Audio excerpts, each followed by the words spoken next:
अरे भाइयों, आपने कुछ सुना क्या? उस डाकू मंगल सिंह ने फिर से एक गांव को लूट कर जला दिया। बेचारे गांव वालों के पास रहने को घर तक नहीं रहा। अरे चाचा जी, पर वो बदमाश इतने सोने चांदी का करेगा क्या? पिछले 15 सालों से उसकी करतूतें सुन रहा हूँ। जाने कब पकड़ा जाएगा कमीना। मीना मौसी, क्या डाकू मंगल सिंह सच में इतना खतरनाक है? उसने सारी गांव को जलाया।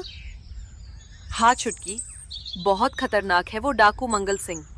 वो केवल सोना लुटता ही नहीं, बल्कि सारे गांव को जलाकर बर्बाद कर देता है। उसे राजा के सैनिक पकड़ते क्यों नहीं है मौसी जी? राजा के सैनिक तो उसे पकड़ भी ले, पर वो अचानक हमला करता है और जंगल में कहीं गायब हो जाता है। और एक बात ये भी है कि किसी ने उसकी शक्ल नहीं देखी। कोई उसे पहचान ही नहीं सकता, तो पकड़ेगा क्या? मैंने तो ये भी सुना है छुटकी कि उसके पास तांत्रिक शक्तियां भी है, इसलिए वो जंगल में गायब हो जाता है। अरे शौर्य, सुनते हो? यहाँ आवो तो जरा। आया मीना मौसी।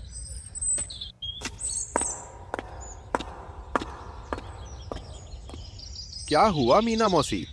ये सिक्के कल्लू मामा को दे के तो आना। क्या कल्लू मामा को और सिक्के देने हैं?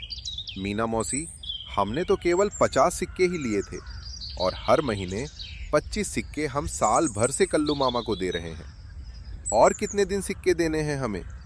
पता नहीं शौर्य बेटा, पर कल्लू मामा का कहना है कि अभी हमारा ब्याज ही पूरा नहीं हुआ। तू बस ये सिक्के दे के आजा, नहीं तो वो घर पर आएंगे मांगने। तू जल्दी जा सिक्के लेकर उनके पास। ठीक है, जाता हूँ मैं सिक्के लेकर कल्लू मामा के पास।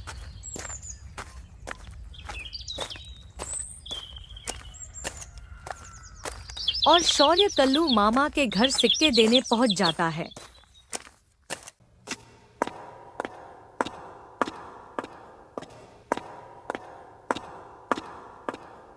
कल्लू मामा, मीना मौसी ने ये सिक्के भेजे हैं।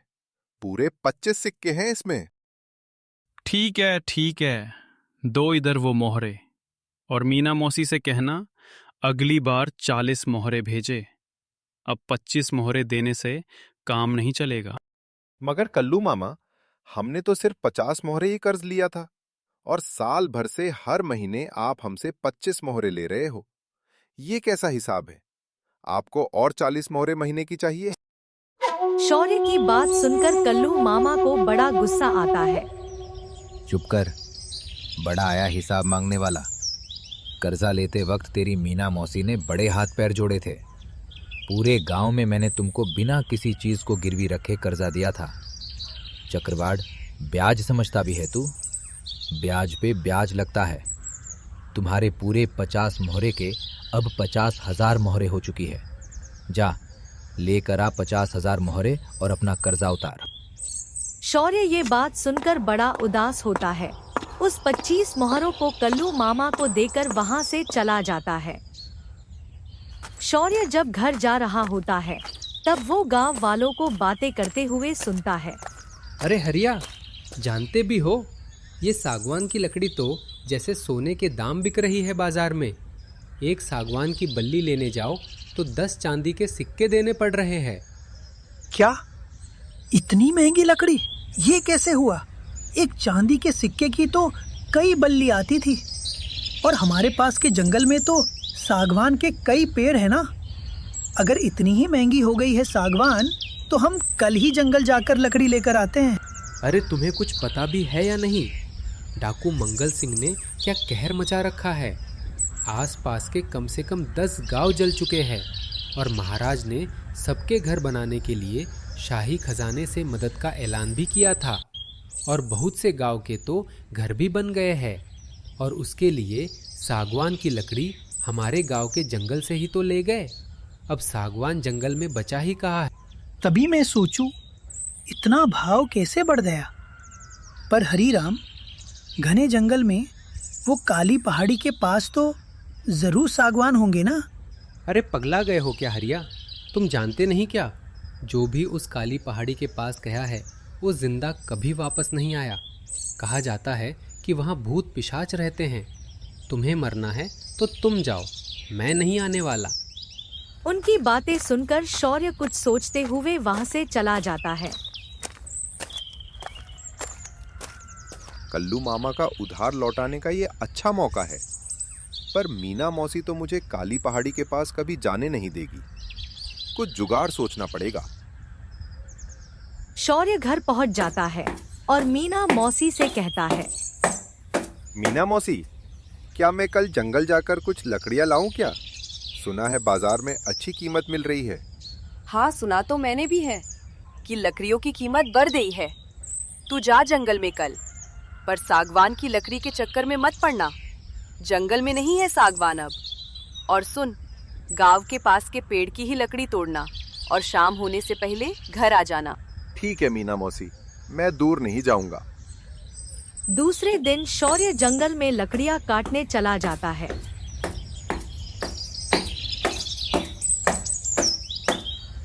शौर्य जंगल में पहुंचकर देखता है कि सच में वहां पेड़ तो कई होते हैं, पर सागवान का पेड़ उसे कहीं नहीं दिखता। इसलिए वो जंगल में और अंदर जाने का सोचता है। शौर्य जंगल में और अंदर काली पहाड़ी के पास पहुंचता है। अरे वाह, यहाँ तो कई सागवान के पेड़ है। अब तो अच्छी कमाई होगी और मीना मौसी भी काफी खुश होगी। शौर्य को लकड़ियां काटते काफी देर हो जाती है। तभी उसे घोड़ों के पैरों की आवाज सुनाई देती है। ये जंगल के अंदर से कैसी आवाज आ रही है? कहीं सच में यहाँ भूत पिशाच तो नहीं है ना? ये जानने के लिए कि आवाज कहाँ से आ रही है, शौर्य आवाज की तरफ चला जाता है। शौर्य जब वहाँ पहुँचता है तो उसे कुछ अजीब लोग दिखते हैं। वो छुपकर उन्हें देखने लगता है। सरदार, दरवाजा खोल दीजिए, आज तो बहुत माल हाथ लगा है। जादू जागे, पत्थर हिले, खजाने के द्वार अब खुले। तभी एक चमत्कार होता है और एक दिव्य रोशनी के साथ गुफा का दरवाजा खुल जाता है। वो सभी गुफा के अंदर चले जाते हैं। शौर्य वहीं रुककर उनका इंतजार करने लगता है।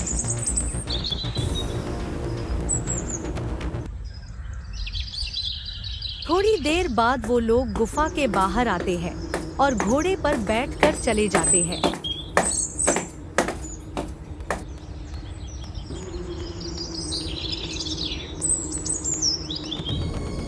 उनके जाने के बाद शौर्य गुफा की तरफ जाता है।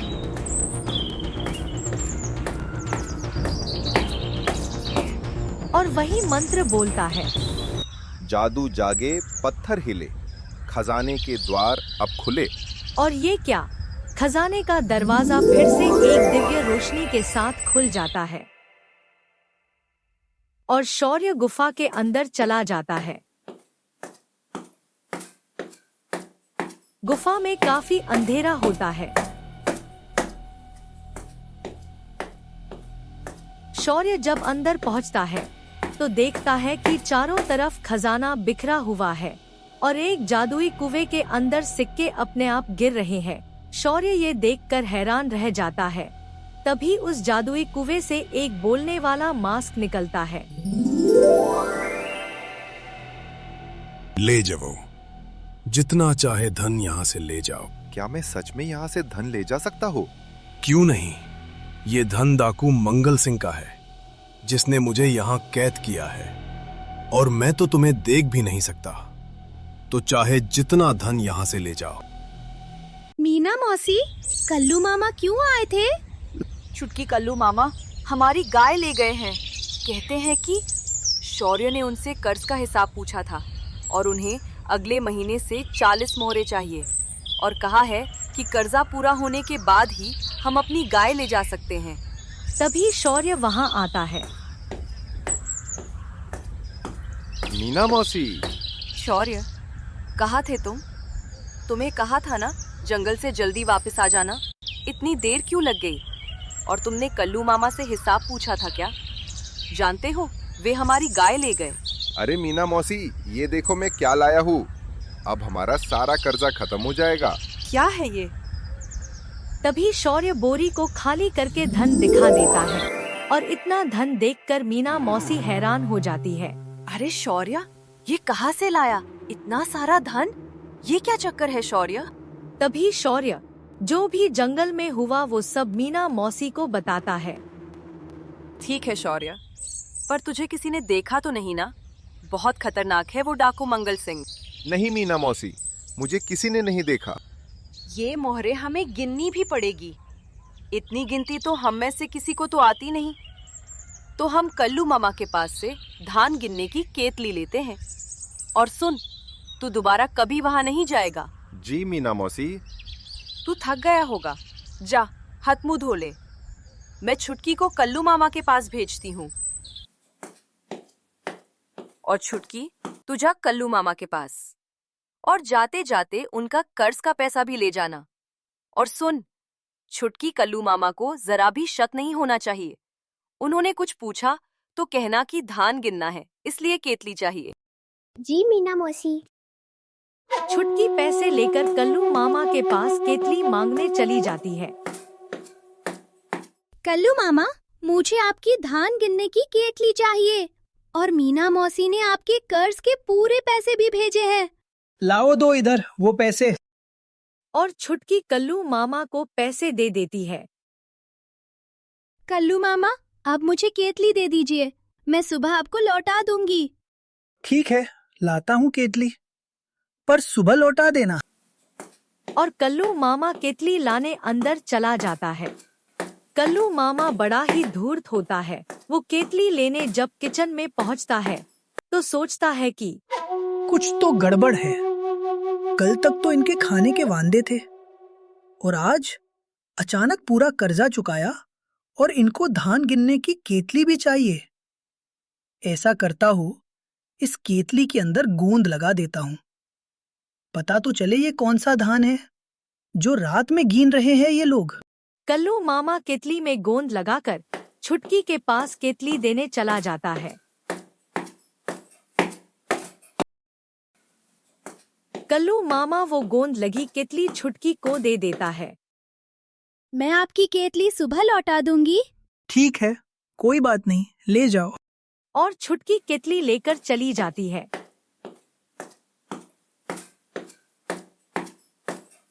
छुटकी केतली लेकर घर आ जाती है। आ गई तुम छुटकी? कल्लू मामा ने कुछ पूछा तो नहीं ना? नहीं मीना मौसी, उन्होंने कुछ नहीं पूछा। ऐसा तो कभी नहीं होता। अच्छा है, नहीं पूछा। ठीक है, ला वो केतली। हम ये धन गिनकर छुपा कर रखते हैं। अगर डाकू मंगल सिंह को पता चला तो वो हमें जिंदा नहीं छोड़ेगा। सिक्के गिनकर दूसरे दिन छुटकी कल्लू मामा के घर केतली देने जाती है।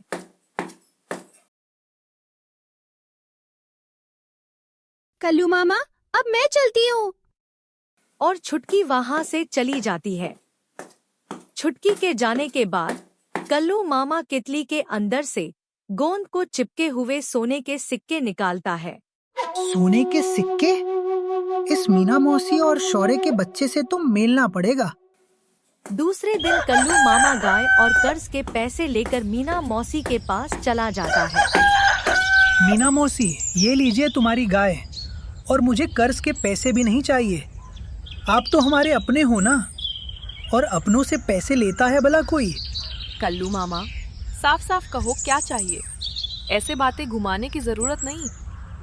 तो सुनो मीना मौसी, मैं जानता हूँ कि तुम्हारे पास सोने की कई मोहरें हैं, और मैं ये भी जानता हूँ कि वो तुम्हारी तो नहीं हो सकती। तो मुझे बस वो कहाँ से आई, बस इतना जानना है। हमारे पास कोई मोहरे नहीं है, चला जा यहाँ से। देखो, सीधे से बता दो, नहीं तो मैं गांव के मुखिया को बताऊंगा कि तुमने चोरी की है। फिर तुम जानो और मुखिया जाने, वो तुम्हें कैद खाने में डाल देगा।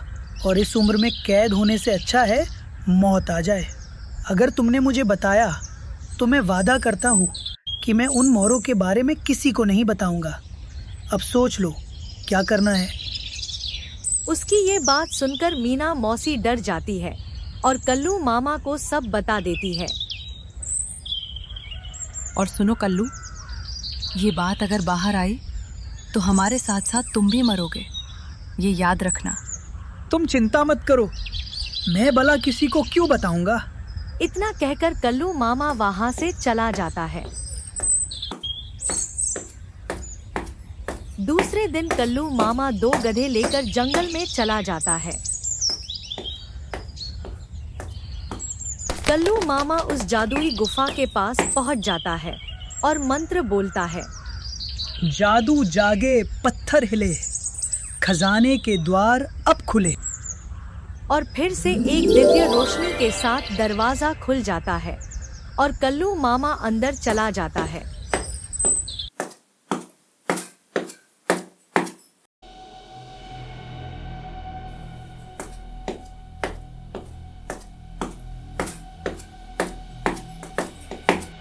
ले जाओ, सब ले जाओ, सब खजाना तुम्हारा ही है, ले जाओ।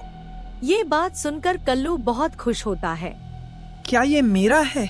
मैं ले जा सकता हूँ? जरूर ये तुम्हारा ही है, ले जाओ। ये बात सुनकर कल्लू खुशी से झूम उठता है और खजाना बोरियों में भरने लगता है।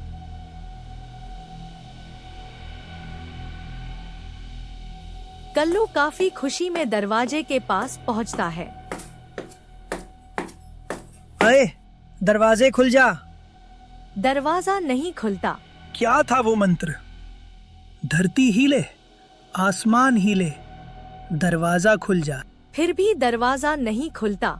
कल्लू खजाना देखकर इतना खुश हो गया था कि वो दरवाजा खोलने का मंत्र भूल गया था। ये मनहूस दरवाजे खुल जा। पत्थर हिले, खजाना हिले, खुल जा दरवाजे। फिर भी दरवाजा नहीं खुलता। कल्लू डरकर उस जादुई मास्क के पास जाता है। अरे जादुई मास्क, वो दरवाजा नहीं खुल रहा है। मुझे दरवाजा खोलने का मंत्र बता, मुझे बाहर जाना है। क्या मंत्र भूल गया? मैं तो उसी मंत्र को जानने वाले का गुलाम हूँ। वो मंत्र तुम्हें खुद ही याद करके बाहर जाना होगा। मैं इसमें तुम्हारी कोई मदद नहीं कर सकता। ये बोलकर मास्क गायब हो जाता है। तभी बाहर घोड़ों के पैरों की आवाज आती है। अरे मर गया रे। सरदार बाहर ये 2 गधे कैसे आए? लगता है यहाँ कोई आया है। अंदर चल के देखते हैं। जादू जागे, पत्थर हिले, खजाने के द्वार अब खुले।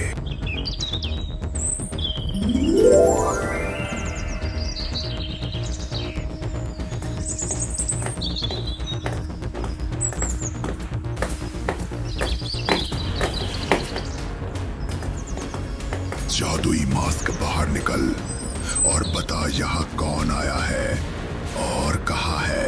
सरदार, कोई अनजान आदमी आया है, उस घरे के पीछे छिपा है।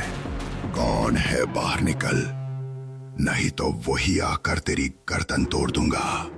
तभी कल्लू बाहर आता है। मुझे माफ कर दीजिए सरदार, मुझसे गलती हो गई। मैं दोबारा यहाँ नहीं आऊंगा। दोबारा तब आएगा ना जब यहाँ से जिंदा जाएगा। ये डाकू मंगल सिंह का खजाना है। लोग मेरे नाम से थर थर कांपते हैं और तू मेरा खजाना ले जाएगा। और मंगल सिंह कल्लू को मार देता है। जब 2 दिन बाद भी कल्लू घर नहीं आता तो कल्लू की पत्नी मीना मौसी के पास चली आती है। मीना जी, मेरी मदद करिए। कल्लू जी आपसे मिलने के बाद कहीं चले गए हैं। वो 2 दिनों से घर नहीं आए। आप चिंता मत कीजिए, आप घर जाइए। मैं शौर्य को भेजती हूँ उन्हें ढूंढने के लिए। शौर्य सीधा कल्लू को ढूंढने गुफा में चला जाता है। शौर्य जब गुफा में पहुंचता है तब देखता है कि कल्लू मामा का सिर काटा हुआ है। इससे पहले कि कोई आ जाए, मुझे कल्लू मामा को लेकर निकलना पड़ेगा। शौर्य कल्लू मामा को बोरी में भरकर घर आता है और सारी बात मीना मौसी को बता देता है। सुनो शौर्य, हम कल्लू मामा का अंतिम संस्कार ऐसे ही नहीं कर सकते।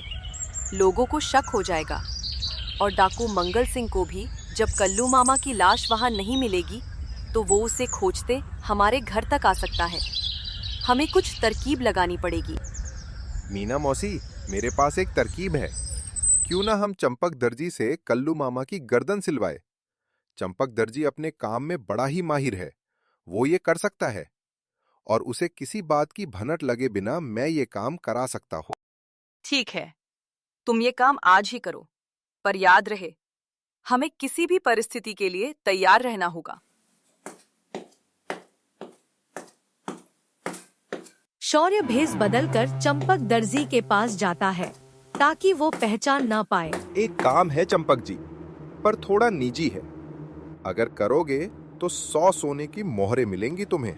100 सोने की मोहरें सुनकर तो चंपक की आंखों में जैसे चमक ही आ गई, पर फिर भी वो पूछता है, ऐसा क्या सिलवाना है भाई कि सोने की 100 मोहरें देने को तैयार हो? एक लाश का सिर सीना है, हो सकता है तो बोलो, नहीं तो मैं किसी और के पास जाता हूँ। नहीं, मैं सी दूंगा ना, पर मोहरें थोड़ी ज्यादा देनी होगी तुम्हें। कम से कम 500 सोने की मोहरें दे देनी होगी। ठीक है, मिल जाएगी तुम्हें मोहरें, पर ये बात किसी को पता चली तो तुम्हारा सिर किसी और को सीना पड़ेगा। अब चलो, मोहरें काम होने के बाद तुम्हें मिल जाएगी।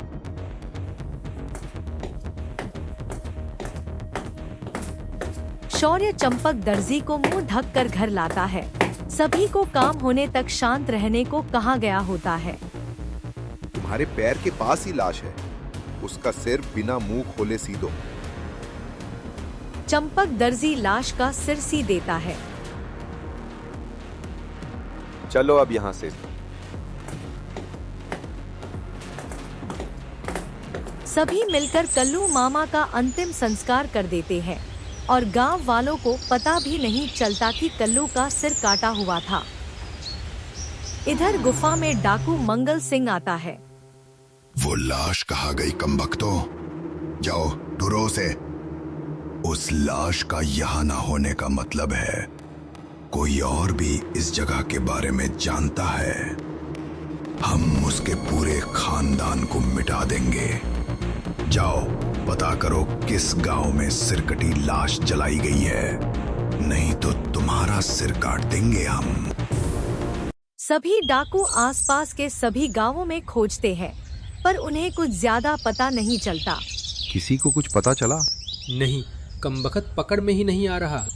मेरे पास भी कुछ खास जानकारी नहीं है, पर हमारे गांव के एक दर्जी के पास अचानक सोने के सिक्के आ गए हैं। मैंने उसका पूरा घर छान मारा, पर बस कुछ सिक्कों के। उसके पास कुछ नहीं है। वो अकेला रहता है और काफ़ी उम्र दराज भी है। उसका किसी से कोई संबंध भी नहीं है, तो मेरे ख्याल से वो भी नहीं हो सकता। नहीं, मैं खुद मिलूंगा आज रात उस दर्जी को। शायद वो गुफा में आने वाले को जानता हो। अगर खाली हाथ सरदार के पास गए तो सरदार हमें जिंदा नहीं छोड़ेंगे।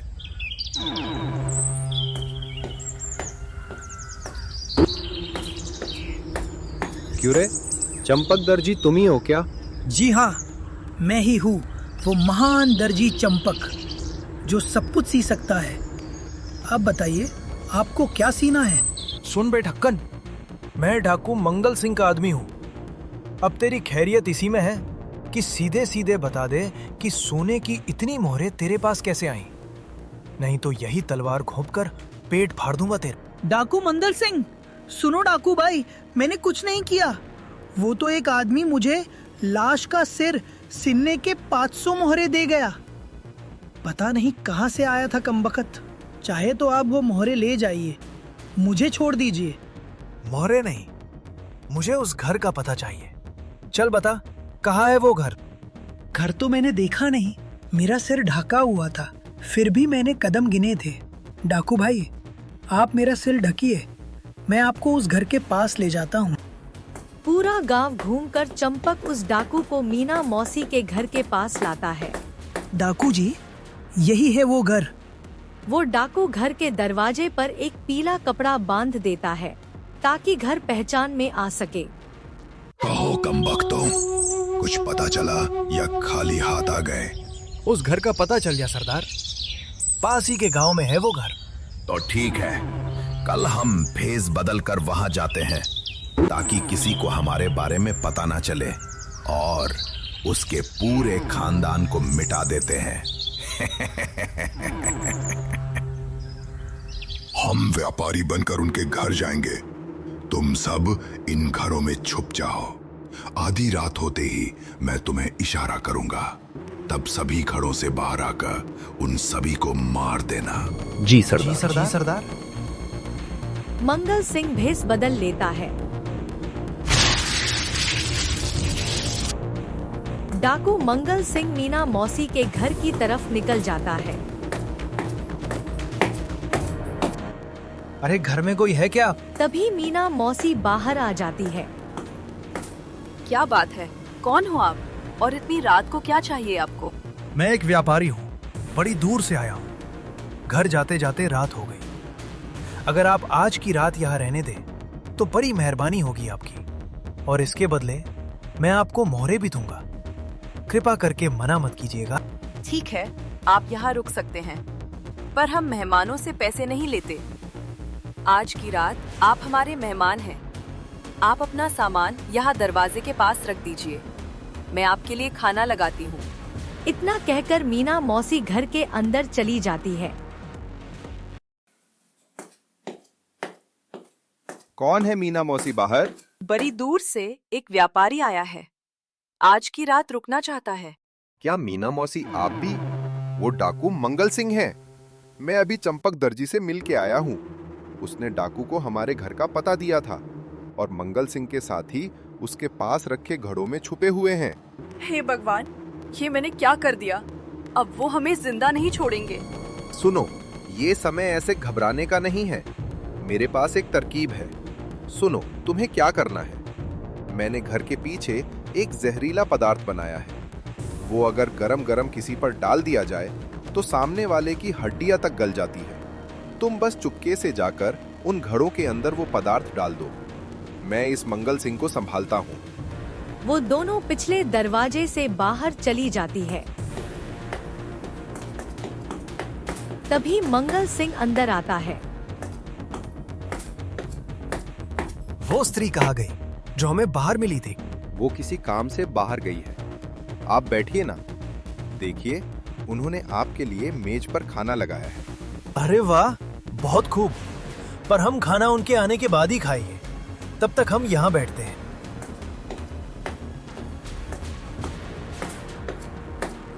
यहाँ घर के पीछे बाहर जब दोनों देखती है कि शौर्य ने सच में कुछ अजीब सा पदार्थ बना रखा है जो चूल्हे पर उबल रहा है। ये क्या अजीब बनाया है शौर्य ने? मीना मौसी, जहाँ तक मेरी समझ है, ये तो तेजाब और जहर का मिश्रण लग रहा है। ये तो बड़ी ही खतरनाक चीज बनाई है शौर्य ने। ये तो पल भर में किसी भी इंसान को मार देगा। बड़ी ही जानकारी है तुझे ऐसी अजीब चीजों की। चल, पहले उन कमबख्तों पर इसे डालते हैं। कहीं उन्हें पता चला तो वो हम पर ही ये जहर डाल देंगे। वो दोनों उन घड़ों में वो तेजाब जैसा पदार्थ डाल देते हैं। वो डाकू जलने लगते हैं और चिल्लाकर मर जाते हैं। तभी बाहर से जोर जोर के चिल्लाने की आवाज आती है। बचाओ सरदार, हमें बचाओ, हमें बचाओ। ये आवाज कैसी? बाहर क्या हो रहा है? तभी मंगल सिंह बाहर की ओर दौड़ता है। ये क्या, मेरे सारे आदमी मार दिए? अब मैं तुम्हें जिंदा नहीं छोड़ूंगा। शौर्य डरकर घर के पीछे की ओर भागता है। रुक कमबख्त, कहाँ भागेगा? रुक।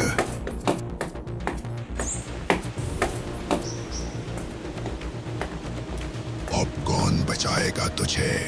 मंगल सिंह शौर्य पे हमला करने ही वाला होता है कि तभी मीना मौसी पीछे से मंगल सिंह पर हमला कर देती है और फिर से हमला करने मंगल सिंह उठने से पहले ही दोनों उसे उठाकर तेजाब और जहर के पतीले में फेंक देते हैं। बचाओ, बचाओ। और डाकू मंगल सिंह वही जलकर मर जाता है।